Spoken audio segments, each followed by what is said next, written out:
Sur notre plateau, Vincent Lombard, bonsoir. Bonsoir. Vous êtes membre du collectif Il est encore temps, Orléans, on l'a vu dans le reportage. Est-ce que le combat continue aujourd'hui? Oui, tout à fait. Nous étions 500 citoyennes et citoyens mobilisés aujourd'hui sur Orléans pour notre troisième marche pour le climat, pour faire de 2019 l'année du climat et montrer aux décideurs politiques que nous attendrons d'eux des décisions immédiates, ambitieuses et radicales. Et justement, on vous a vu aux côtés des Gilets jaunes aujourd'hui. Est-ce que vous embrassez avec eux leur cause? Alors en fait, nous, on a toujours mis en avant qu'une transition écologique réussie pouvait se faire qu'avec une justice sociale. Et du coup, aujourd'hui, nous sommes deux mouvements citoyens engagés sur Orléans. Nous avons entamé des échanges. Nous avons du coup décidé de coordonner nos mouvements pour pas qu'ils se gênent ce week-end, que chacun puisse aller aux événements respectifs des deux mouvements. De quelle manière? Eh bien, en fait, nous avons entrepris des échanges, puis après, nous avons décidé, par exemple, pour le samedi, de ne pas emprunter le même parcours et de nous rejoindre à la fin pour un dining commun, pour symboliser ce début d'échange. Et aussi pour montrer que, en fait, nos deux mouvements sont liés à la même cause, un système qui prend aux plus pauvres pour donner aux plus riches tout en saccageant la planète.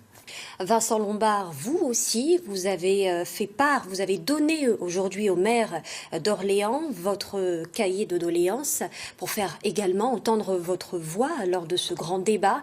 Qu'est-ce qu'on y retrouve ? Alors tout à fait, le collectif Il est encore temps Orléans a remis des doléances citoyennes qui sont le fruit d'une démarche initiée depuis la première marche pour le climat en septembre. Elles ont été rassemblées puis travaillées par une cinquantaine de citoyens et citoyennes. Et après, on a du coup fait le lien avec des associations sur des sujets qu'elles combattent ou qu'elles soutiennent.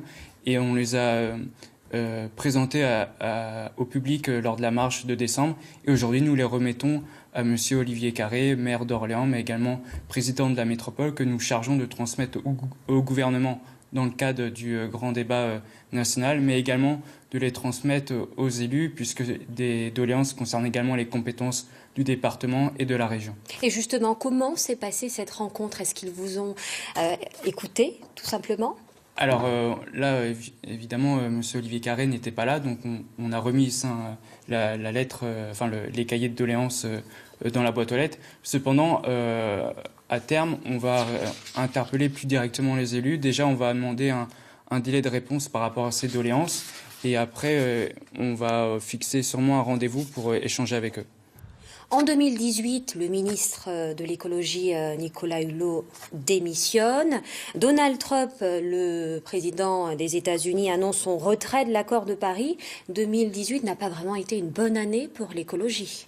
Oui, tout à fait, mais comme je l'ai dit tout à l'heure, nous souhaitons faire de 2019 l'année du climat. Et donc les citoyens se mobilisent toujours et font pression sur les décideurs pour qu'il y ait vraiment des actes politiques forts. Et aujourd'hui, est-ce suffisant, vous pensez ? Alors, tout d'abord, on a vu l'affaire du siècle, cette pétition qui assigne l'État en justice pour inaction climatique, qui a recueilli 2 millions de signataires en quelques jours. Par exemple, en mois de janvier également, il y a un projet de gazoduc qui a été abandonné entre la France et l'Espagne. Donc, il y a des victoires, mais on peut les obtenir qu'avec nos politiques. On n'est pas contre eux, on attend juste des actes forts de leur part, puisque c'est de notre avenir dont il s'agit et nos enfants nous jugeront par rapport à ce qu'on a fait. Il y a certains projets qui vraiment représentent des crimes contre notre avenir et donc il faut changer de système vers un système qui repose plus sur l'éthique que le profit. Et justement, qu'attendez-vous concrètement pour 2019 ?